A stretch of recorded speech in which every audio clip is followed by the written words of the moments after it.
The clinking of glasses and murmurs of conversation filled the grand Redwood Hills mansion. Naomi Harper sat silently in the corner, her wheelchair angled toward the center of the room. Her eyes, or at least what everyone thought were her eyes, stared ahead but saw everything. Every whispered word, every smirk, every careless glance.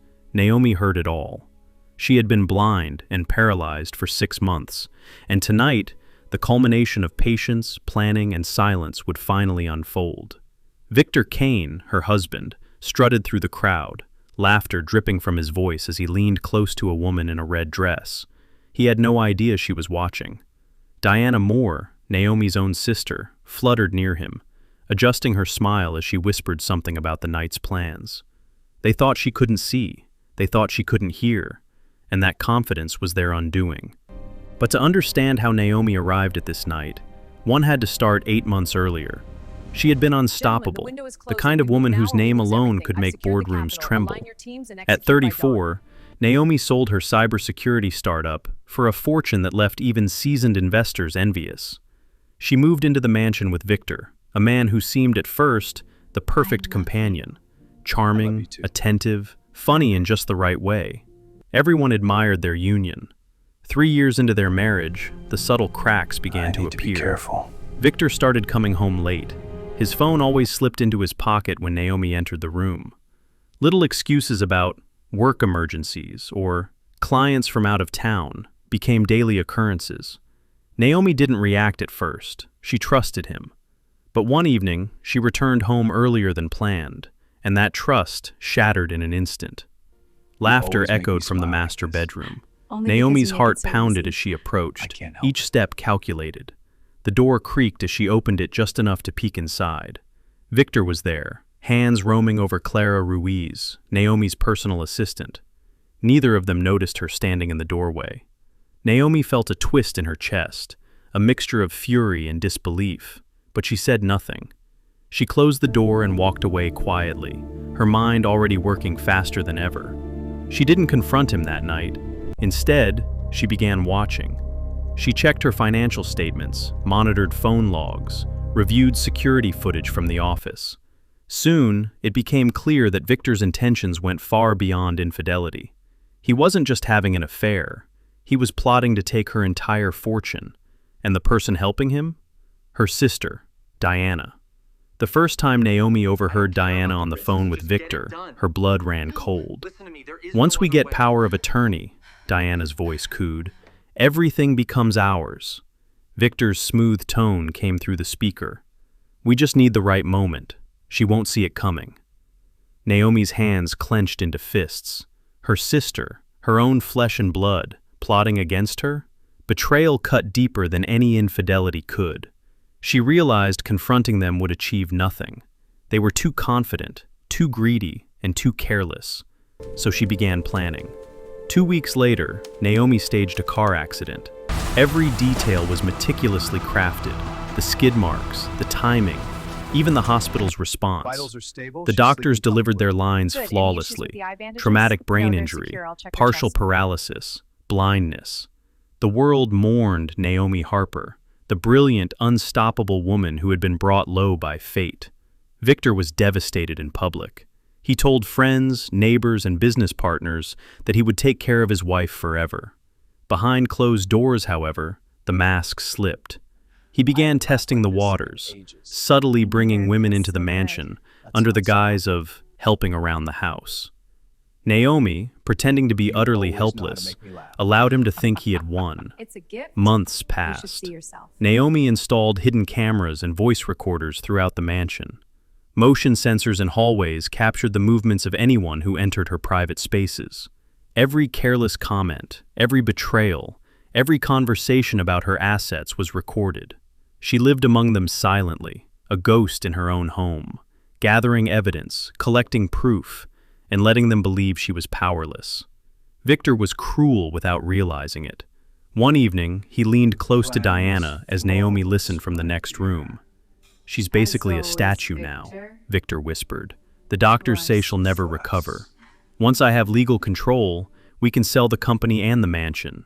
Done." Diana laughed softly, a sound that made Naomi's stomach turn. "It'll all be ours. No one will suspect a thing." Naomi's jaw tightened. Every word became ammunition. Every laugh, every casual reference was a brick in the foundation of her coming revenge. Even so, she didn't rush. Every step was calculated. Any mistake now could blow the entire plan. She waited, collecting months of evidence, enduring insults, manipulation, and humiliation. All the while, Victor and Diana acted as though she were a helpless, blind, paralyzed woman. They didn't know that she could see, she could hear, and most importantly, she was watching.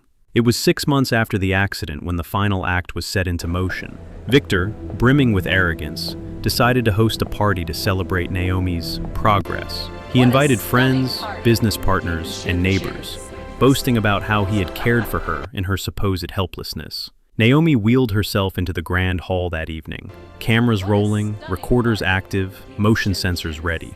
Everyone believed she could neither move nor see. They were wrong. She caught Diana's eye from across the room, the same smug, confident stare that had haunted Naomi for months. Diana's smile faltered slightly when she realized Naomi had positioned herself where she could hear every word that would be spoken. Victor, oblivious, Champagne, raised madam? the glass in her Thank you. direction, expecting a weak smile in return. Naomi smiled instead, just enough to hint at the storm about to break. The music swelled, laughter filled the room, and Naomi Harper's patience reached its limit. Tonight, they would learn that the quietest person in the room was often the most dangerous. The party reached its peak. Glasses clinked, laughter echoed, and Victor moved through the crowd, proud of the illusion he had built. Naomi sat in her wheelchair, silent, watching him flaunt his supposed victory. She had seen him at his worst, had listened to him plan to steal her life, and now the time for patience was almost over. Across the room, Diana whispered to a group of guests about Naomi's recovery. "She's doing so well," Diana said, her voice sugary and false. "It's amazing what care and dedication can achieve." She glanced at Victor, and they both laughed quietly. Naomi's lips curved into a subtle smile, one that promised the unraveling of all their lies. Victor approached a group of business partners, boasting about how he had kept the household running and managed Naomi's finances. "I've done everything I could for her," he said, his tone dripping with false humility. Even when she couldn't see, I made sure everything stayed in order. Naomi's mind replayed his words from months before. "She's basically a statue now. Once I have legal control, we can sell the company and the mansion." Every lie, every betrayal was recorded. Every whispered plan was proof. And tonight, it would all come crashing down. Victor and Diana mingled, confident, arrogant, and completely unaware. Naomi wheeled herself closer to the center of the room, placing herself strategically. Cameras captured every angle. Recorders were ready. Her voice was silent, but her presence demanded attention, even if no one realized why. Victor leaned close to Diana at one point. "I can't believe how easy it's been. No one suspects a thing." Diana chuckled, her eyes flicking toward Naomi. "She's blind, paralyzed. She can't stop us. Everything we've planned is within reach." Naomi's hands gripped the armrests of her wheelchair. She felt a surge of power, unlike anything she had known. For 6 months, she had endured humiliation, insults, and betrayal. And now, every smirk, every arrogant statement would be exposed. Suddenly, Naomi's attention shifted. She could hear whispers from the corner of the room. A woman in a low-cut dress approached Victor, brushing against him. You've been so devoted, she purred. It's inspiring. Victor laughed, oblivious that Naomi was listening. Devoted, yes, but sometimes life gives you an advantage. You just have to know how to use it. Naomi smiled faintly. Champagne, madam? Every word was Thank you. another piece of the puzzle. Every action, another brick in the wall she was about to collapse around them. As the night wore on, she began to set her trap into motion. Slowly, she activated the hidden cameras to live feed to the large television screens that lined the main hall. Victor noticed nothing. He leaned over to Diana.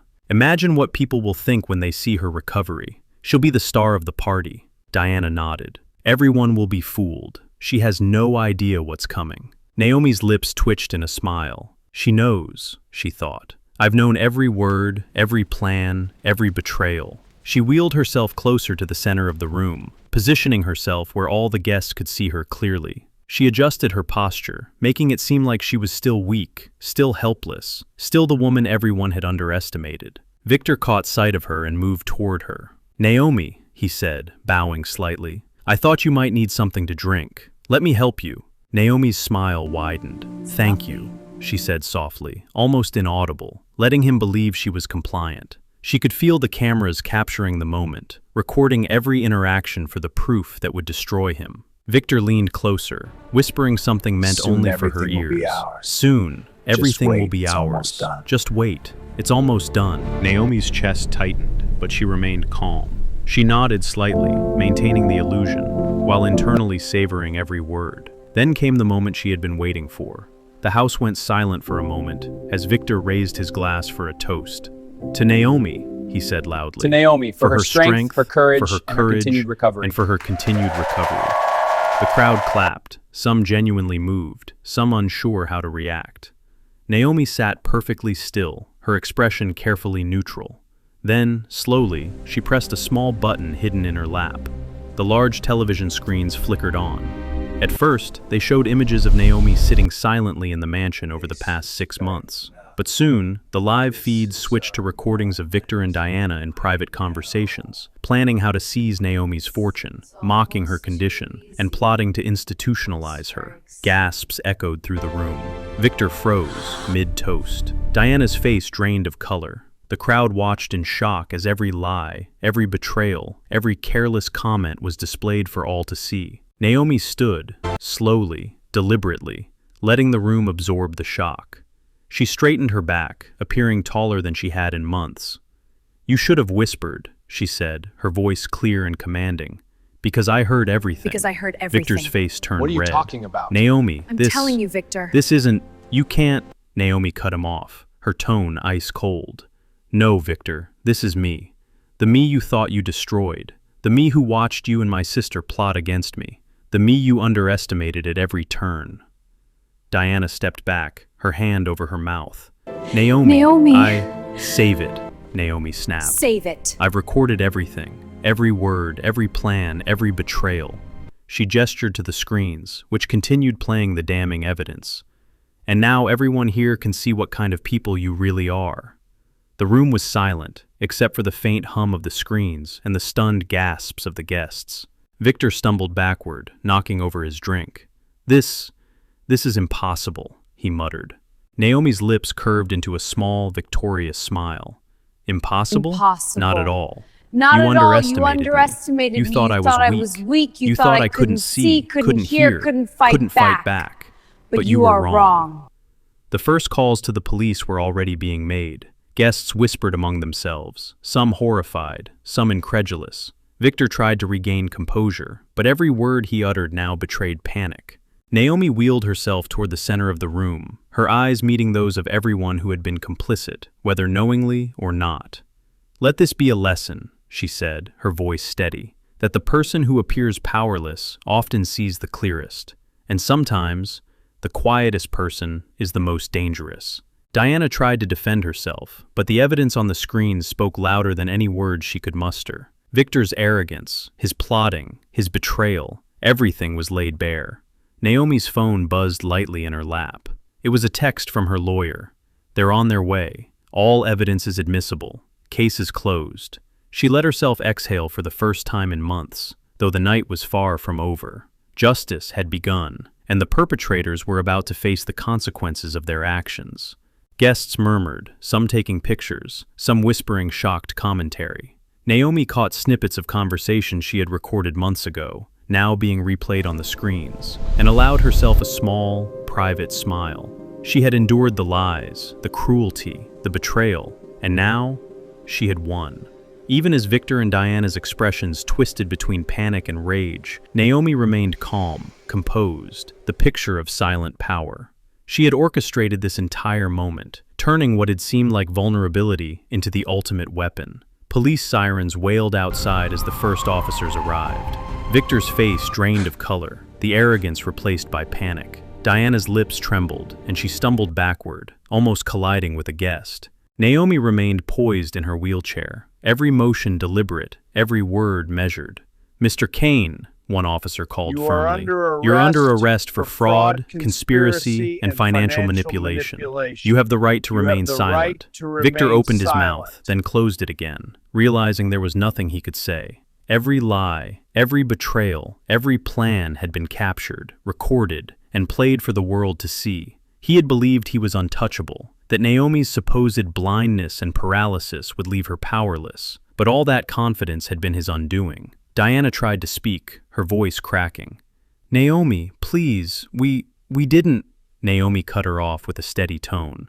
"You made your choices. You decided to betray your family, to betray trust, and to try to steal what wasn't yours. Every word, every plan has been documented. Justice doesn't need your explanations." Guests whispered among themselves, some shocked, some still in disbelief. Cameras continued rolling, capturing reactions, the drama unfolding like a live performance. Naomi's eyes scanned the room. She saw fear in Victor's gaze, regret in Diana's, and relief in those who had been unaware of the betrayal. Months of silent observation had led to this night. Every plan Victor and Diana had made, every careless remark, had been logged and archived. It was not revenge for revenge's sake. It was justice, calculated, patient, inevitable. As the officers escorted Victor and Diana from the mansion, Naomi felt a strange calm settle over her. The storm that had raged around her life for 6 months was finally dissipating. She had endured humiliation, betrayal, and cruelty, yet she had emerged unbroken. The people who had underestimated her were now paying the price for their arrogance. In the quiet that followed, Naomi finally allowed herself a moment of reflection. The mansion, once filled with whispers and deceit, was now silent. She wheeled herself toward the large windows, looking out at the city lights of Redwood Hills. A year ago, she would have been devastated by the betrayal, crushed by the thought of losing everything she had built. Now, she understood the power of patience, strategy, and vigilance. Later, in the weeks that followed, Naomi finalized her divorce. Victor's attempts to claim her assets failed spectacularly, and he faced multiple criminal charges. Diana was disowned by family members who had been horrified by her betrayal. Naomi retained complete control over her fortune and her company, a symbol of resilience and intelligence prevailing over greed and deceit. But Naomi's story didn't end with justice alone. She knew there were countless others who suffered in silence, manipulated and betrayed by those they trusted. Motivated by her experience, she founded a foundation aimed at helping people escape financial abuse and deception. I'm so glad Through we're all seminars, support Sharing our groups, and stories outreach brings so much programs, hope. It she really began does. sharing her story, I know it's encouraging hard, others to sharing remain helps. vigilant Thank and empowered. The media picked up her story, drawn to the drama, the suspense, and the ultimate triumph of intelligence over treachery. Naomi was careful, however, to emphasize not just the betrayal, but the lessons learned, the importance of evidence, the power of patience, and the necessity of protecting oneself from those who would exploit trust. In her personal life, Naomi began cautiously exploring new relationships, understanding that trust must be earned through transparency and mutual respect. She had been burned once, but she refused to let fear dictate her future. With the foundation thriving and her life returning to a state of controlled normalcy, Naomi felt a renewed sense of purpose. As the story of her ordeal spread, Naomi occasionally reflected on the people who had thought they could destroy her. Victor had underestimated her. Diana had overestimated their loyalty to greed. And yet Naomi's silence had been her greatest weapon. She often repeated to herself a simple truth. Sometimes the person who seems powerless is the one who sees the clearest. By the time Redwood Hills had returned to its usual rhythm, Naomi's legacy was secure. She had not only survived betrayal, but had transformed it into a tool for justice and empowerment. She had turned a period of intense vulnerability into one of unmatched strength. And when asked about the night she revealed everything at the party, Naomi would smile faintly, a glint of satisfaction in her eyes. "They thought I was blind," she would say, "but I was watching. I saw everything, and when the truth came out, it destroyed those who thought they were untouchable." Her story, now shared across media platforms and in seminars, became an inspiration to many. People reached out to her, thanking her for demonstrating that intelligence, strategy, and patience could triumph over betrayal. For Naomi, the personal victory was satisfying, but the broader impact, helping others avoid the same fate, was priceless. And so, Naomi Harper's life took on a new rhythm, a life where vigilance and courage were celebrated, where betrayal had been met with strategic justice, and where trust was valued but never blind. She continued to advocate for others, sharing her story in the hope that people would learn from her experience, protect themselves, and stand firm even when others tried to manipulate them. She had endured betrayal from the man she loved, from the sister she trusted, and from the people she considered close. Yet, she had turned what was meant to destroy her into her greatest triumph. And in that triumph, Naomi Harper became a symbol of resilience, intelligence, and strategic empowerment. If you enjoyed this story, don't forget to hit the like button, subscribe for more captivating stories, and comment below to share what you think Naomi should do next, or if you've ever experienced someone betraying your trust. Your support helps bring more powerful stories like this to life.